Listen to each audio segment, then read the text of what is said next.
Assalamualaikum Bu Rida. Gimana kabarnya hari ini? Waalaikumsalam Pak Irwansyah. Alhamdulillah baik Pak.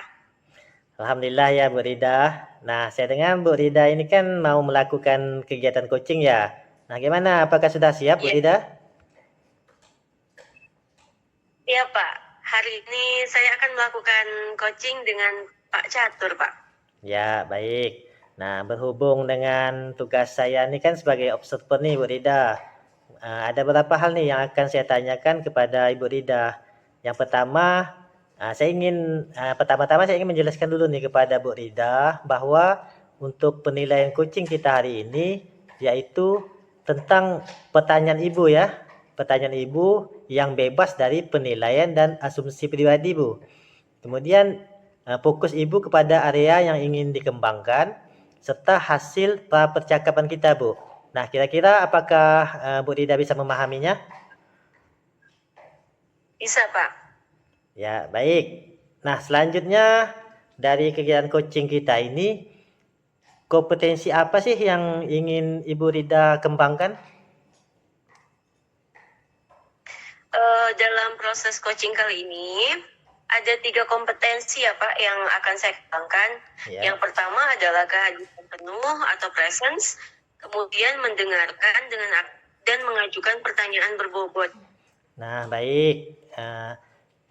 Kira-kira dari ketiga kompetensi yang Ibu Rida sebutkan tadi itu, kompetensi mana sih yang secara spesifik yang ingin Ibu kembangkan atau yang ingin kita observasi? Nampaknya kalau saya sih Pak lebih di bagian presence ya Pak.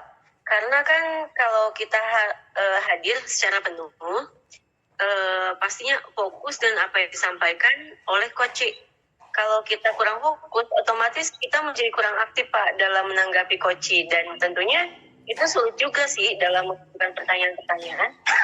Ya, betul sekali yang Ibu Rida sampaikan itu. Jadi Ibu merasa bahwa di bagian presence inilah yang perlu dikembangkan lagi. Betul demikian, Bu? Betul sekali Pak.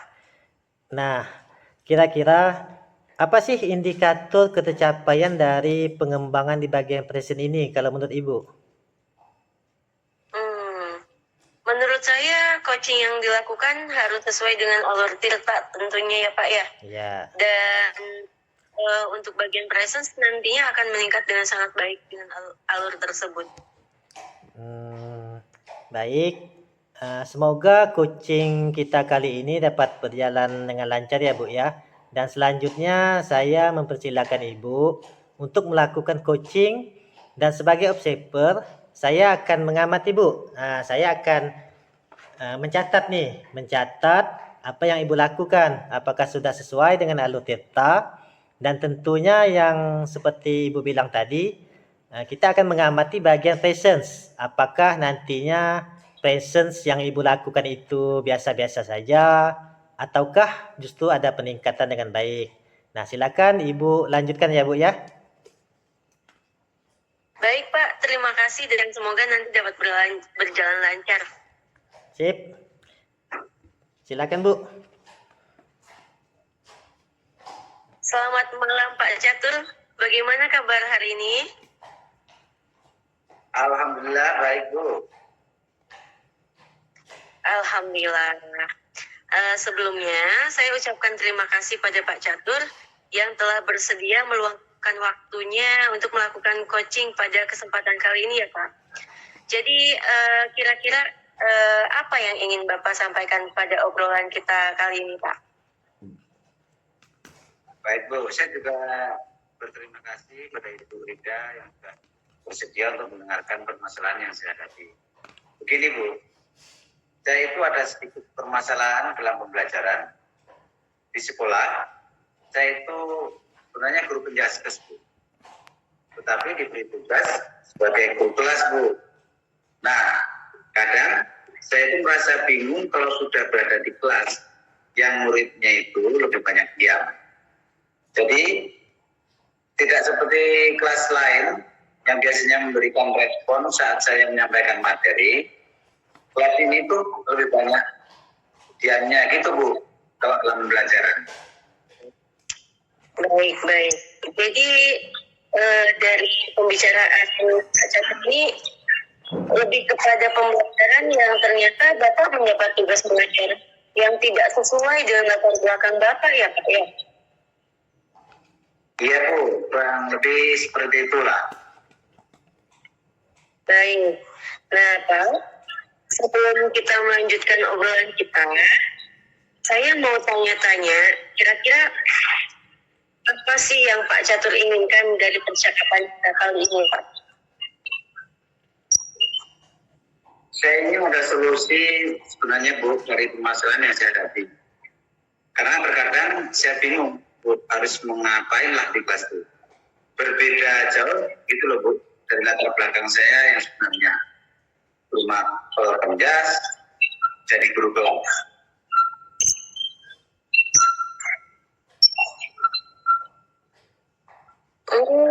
Gitu. Memang sangat jauh berbeda sih ya Pak ya. Baik. Kalau saya boleh tahu, kira-kira situasi apa yang sedang Pak hadapi ini? Atau mungkin Bapak bisa menjelaskan bagaimana perasaan Pak Catur waktu belajar di kelas tersebut ya Pak? Jujur saja kalau mau masuk kelas ini saya pasti bingung Bu. Nanti mau ngapain? Mau saya kasih pembelajaran yang bagaimana?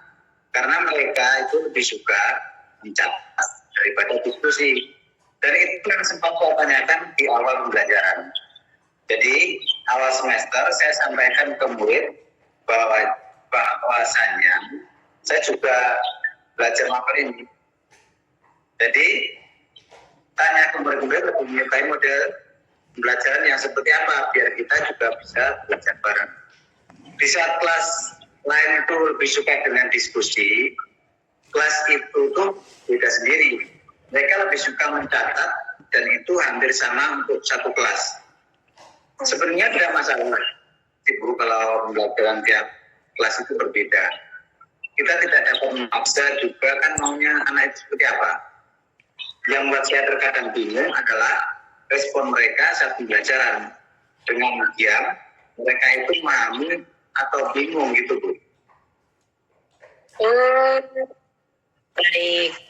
Lalu Bapak sudah pernah tanyakan belum pada murid tentang kemauan mereka saat pembelajaran?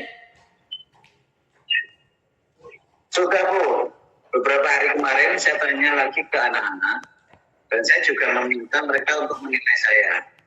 Karena saya berpikir jangan-jangan kesalahan yang ada di saya dan anak yang bilang kalau dalam penyampaian materi terkadang saya suka kurang detail katanya Bu. Baik, saya terima itu dan saya berusaha memperbaiki dengan menambah interaksi dan juga menambah detail dari pembelajaran itu dalam bentuk PPT agar mereka lebih suka menyimak dan mencatat bukunya.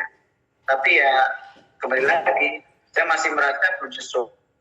Begitu Bu. Jadi dalam pembelajaran mereka masih lebih banyak diam dan kurang respon.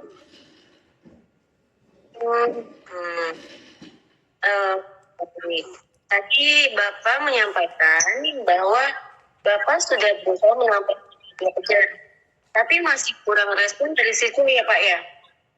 Nah, lalu kalau boleh saya tahu nih Pak, kira-kira dalam pembelajaran Bapak, Bapak ini sebenarnya menginginkan muridnya seperti apa ya?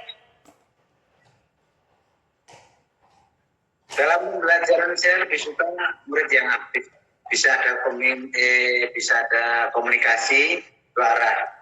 Jadi murid itu tidak hanya sebagai objek, namun lebih menjadi subjek. Mereka tidak hanya akan, tapi juga bisa aktif menjawab dan bertanya jika guru untuk menyampaikan materi. Jadi lebih suka jika ada komunikasi aktif gitu ya Pak ya? Iya Bu, jadi kelas itu bisa hidup lah. Tidak cuma guru menjelaskan dan murid mendengarkan, tapi biasanya ada pertanyaan-pertanyaan dari anak juga. Dan hal itu tentunya juga memaksa saya untuk belajar lebih banyak lagi tentang materi ini Bu. Lalu apa yang mungkin dibutuhkan untuk mencapai hal tersebut yang mungkin bisa lakukan dalam waktu dekat?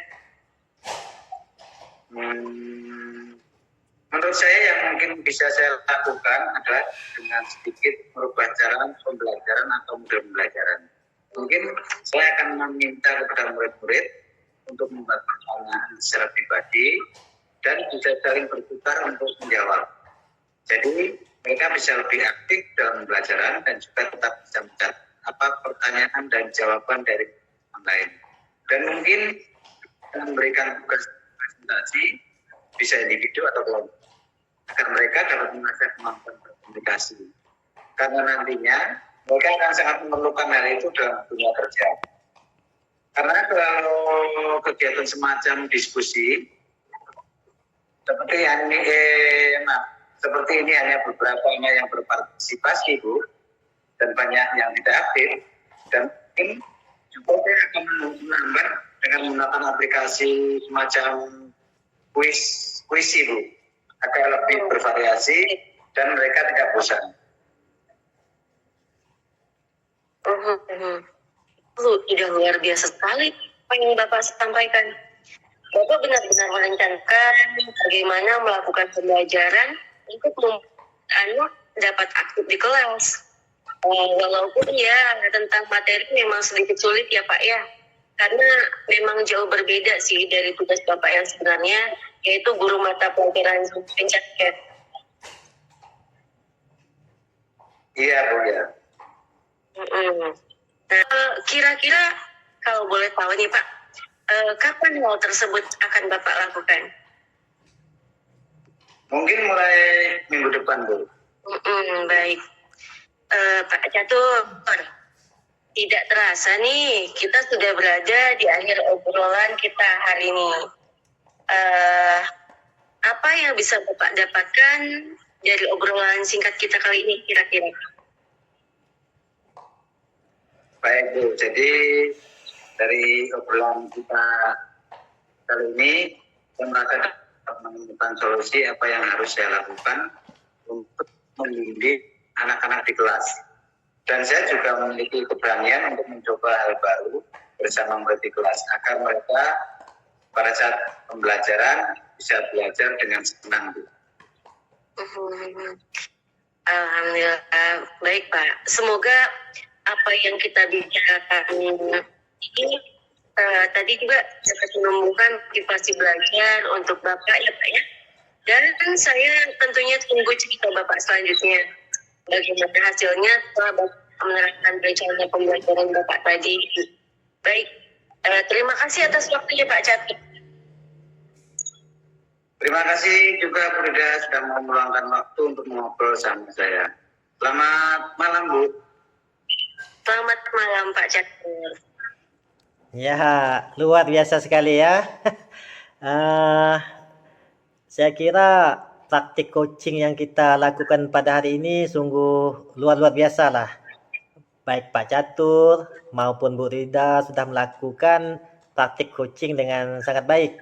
Nah, saya melihat alur cerita pada percakapan yaitu tujuan, identifikasi, rencana aksi, dan tanggung jawab. Kemudian untuk selanjutnya nih, ada yang ingin saya tanyakan nih kepada Bu Rida selaku coach. Nah, menurut Bu Rida nih, apa yang sudah Ibu lakukan sebagai indikator dari keberhasilan diskusi tadi, Bu? Indikator keberhasilan dari diskusi tadi bagi solusi Pak untuk mengatasi permasalahan yang dihadapi dan dapat melakukan rencana aksi yang sudah dibuatnya. Ya, baik. Sependapat Bu. Nah, jadi untuk rencana aksi dan solusi nanti kan Pak Catur itu akan melakukan sendiri pada pembelajaran selanjutnya ya Bu ya. Nah, kemudian tadi Ibu Rida ada menyampaikan bahwa ingin mengembangkan pada kompetensi presence atau kehadiran penuh. Nah, di sini saya mengamati Bu, tadi saya ada ini ada catatan saya beberapa hal tentang praktik coaching yang Ibu lakukan tadi, khususnya pada presence-nya. Nah, saya mengamati bahwa Ibu Rida sudah melakukannya dengan sangat baik sekali, Bu. Karena dengan kita hadir secara penuh, menjadi pendengar setia pada praktik coaching ini, dan memberikan pertanyaan yang berbobot, itu terlihat sekali bahwa Pak Catur menjadi lebih terbuka dan merasa nyaman dalam menggali solusi dan pemahaman yang dihadapi. Dan tadi saya juga melihat Pak Catur itu sangat termotivasi sekali dalam melakukan rencana aksi yang telah disusun lebih maksimal. Betul, Bu, ya?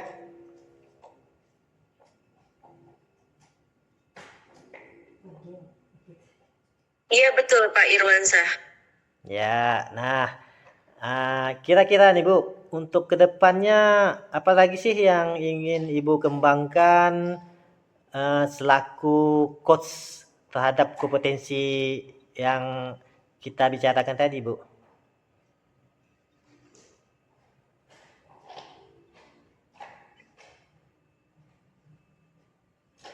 Untuk kesempatan selanjutnya, saya ingin mengembangkan kompetensi untuk mengajukan pertanyaan yang berbobot, Pak.